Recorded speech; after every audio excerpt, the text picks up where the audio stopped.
So if you're an agency owner, you already know, you know what the golden standard is for success, right? That 10K a month. Imayati, every single person saying, oh, 10K a month. That's where you find your success. That's where you can live your, no, it's not. I had 10K a month at one point.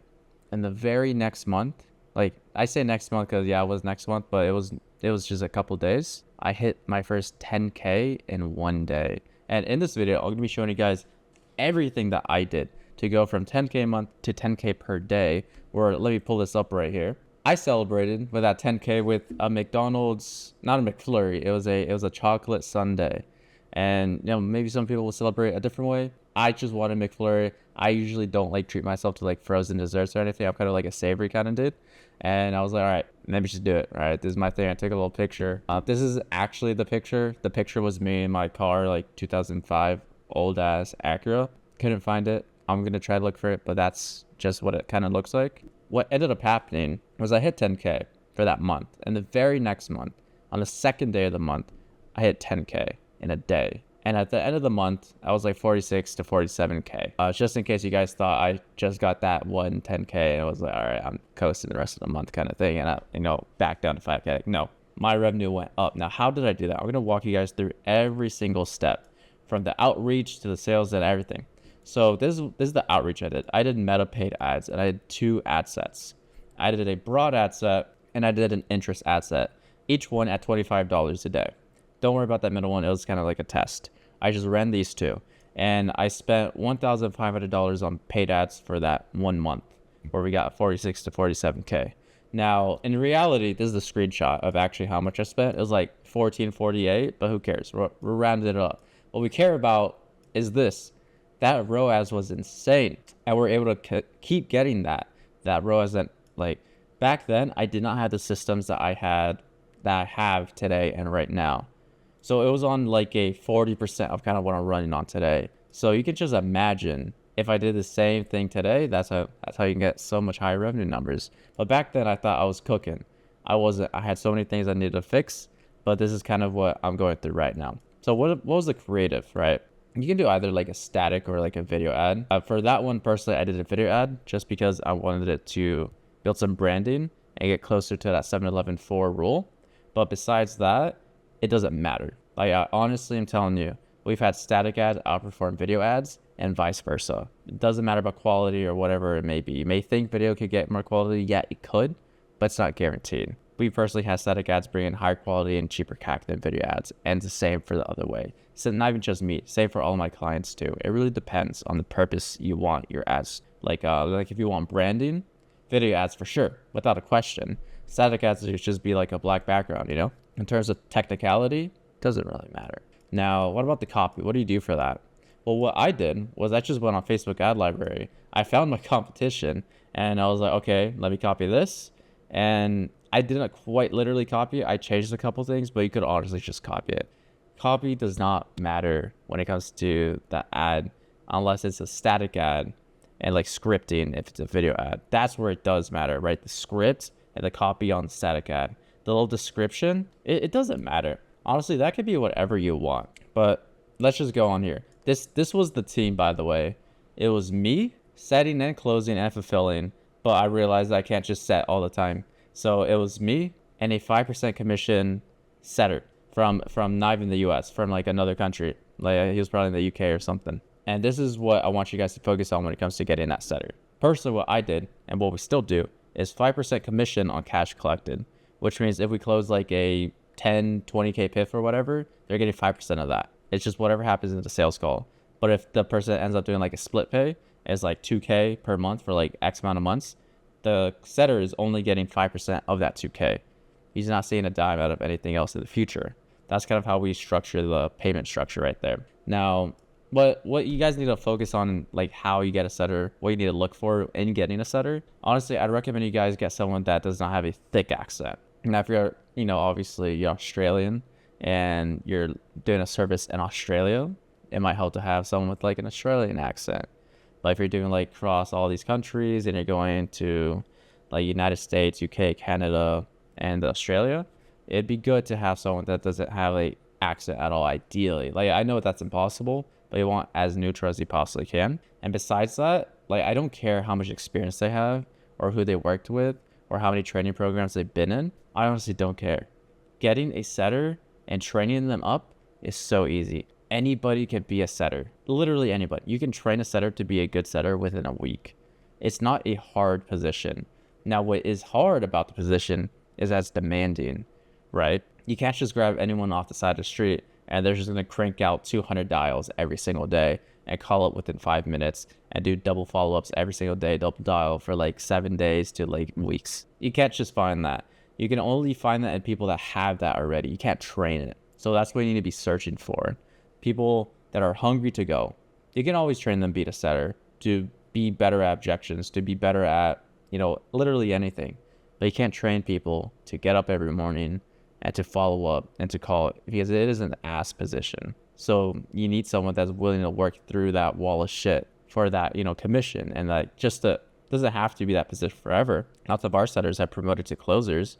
They just need to be bought in on you and be willing to do that. Now, this was the key to me actually getting such an explosive growth from like 10K 1 month to like quite literally the next month was like 46, 47K. It was KPI tracking and acting based on your KPI. I know every single one of you guys has like a KPI tracker. Maybe some of you don't, but to those people who have a KPI tracker, it's not good. I'm sorry. I just know it's not good. You're not tracking as much as you should be.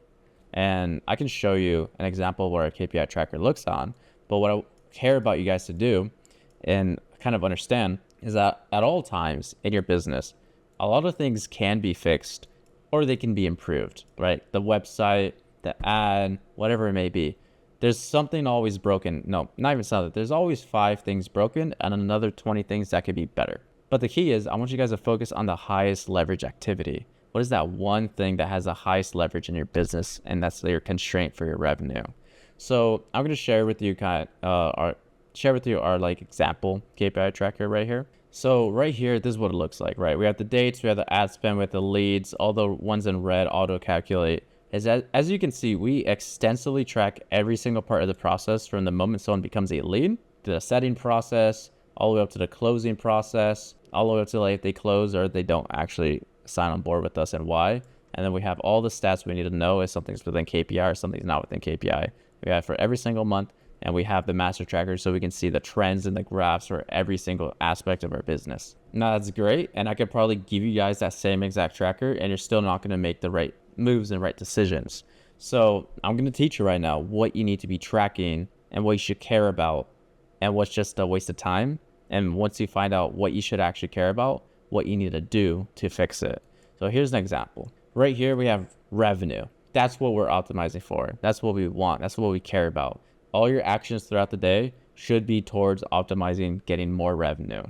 And then from there, what does revenue come from? Break it down. You get revenue from closing clients. Awesome. But how do you close clients? You get those guys through opportunities and shown sales calls. Okay, shown sales calls, great. Below that, what about the people that don't book, right? You have booked sales calls. Only some of them are going to go to shown sales calls. And the people who book, right below is that qualified leads. Not everyone who's a qualified lead is going to book with you. And even then, all the leads that are getting in from ads or any other form of outreach are not going to be qualified. So these are the metrics we need to see.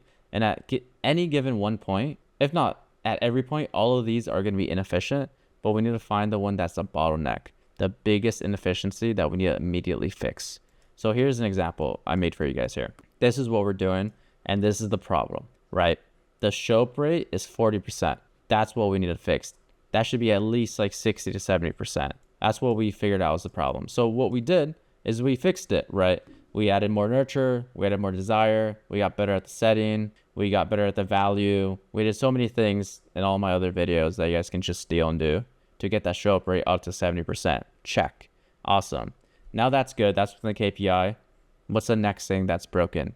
Everything here is broken, by the way, but this is the next biggest thing that's broken. The leads. The cost per lead is like $500. Why is it so high? And even if it was qualified and everything and you're getting it like 500 CAC, you can probably get that way lower. So that's exactly what we did. We brought that down. We launched some new creatives. We got a new offer. We fixed the targeting. Whatever happens on the ads, We fixed it. Now we got that. Now what's the next problem here? So the next problem, we fixed the cost per lead, but the cost per qualified lead is like $50. It's a little bit too high. That's not within KPI. So that's something we need to fix. So how are we going to fix that? We're going to go to the ads. We're going to add qualifying questions, or we're going to fix the targeting. One of the two. And that's going to be getting us some more leads.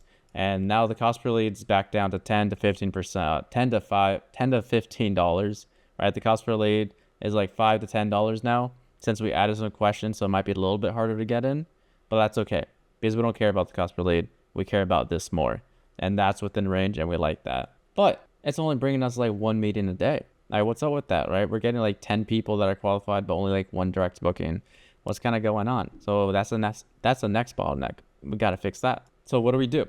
Lots of fixes we can do, right? We got the setter dialed. We fixed the landing page, the direct booking page. We took out a lot of friction. So direct booking percent went up to like 30% plus. The setters calling it within 5 minutes more follow-up, better offer, better nurture, better email. Like we did so many things and we ended up getting the 1 meeting a day to 5+ meetings a day. That's looking good. That's looking healthy. But the closing rate's not, right? Our closers they're not healthy.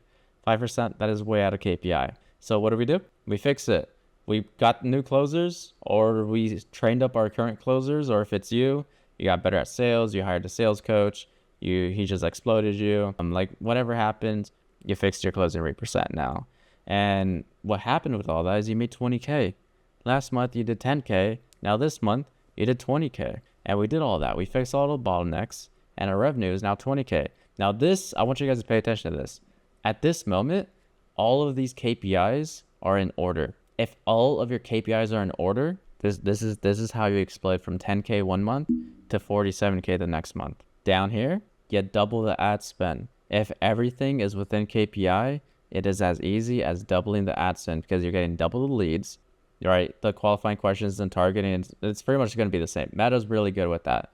They're pretty much just going to double everything, if not even better. But let's just do like double, a 2x.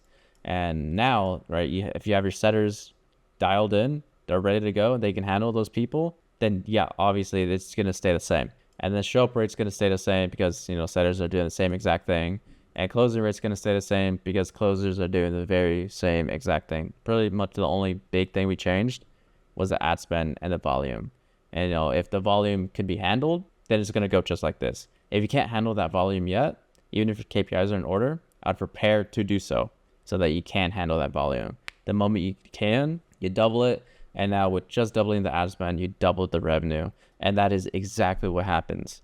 Exactly what happens. That 10K month, I put like $500 or $750 in the ad spend. And the next month, I put $1,500 in the ad spend. And I got over 40K. So when I say double, this 20K turned into 40K. It could quite honestly get even higher than that. Like the leverage paid ads have, if you have a good system, is really, really good. If you guys are putting in like 1,500 and you're only making back like 3K, yeah, bad ads, bad targeting. One of these things is way out of KPI. And maybe you still know what the right KPI is. But this is kind of the system that you want to do. And this is what we do today. This is what we keep doing. Something's broken, we fix it. We find out what's broken, we fix it. We keep doing something until it breaks so that we can fix it. And then ultimately you can scale to a position where you're like over 100K a month. And that's the exact route we recommend to all of our clients and all the people that we help out with to go with this route. If this was out of KPI, we would not double anything. We wouldn't put more ad spend. We wouldn't scale anything yet. We only want to scale if everything's within KPI because then you can handle it. If the lead flow is really bad and you double it, or like the quality of them is really bad and you double it, you're just getting double of bad leads. And yeah, maybe you're closing more, but the potential of what you could have been getting is lost, right? It is so much higher. So I hope that was really valuable for you guys. If you do enjoy that, make sure you go down, comment, like, subscribe. Besides that, I'm going to let you guys cook.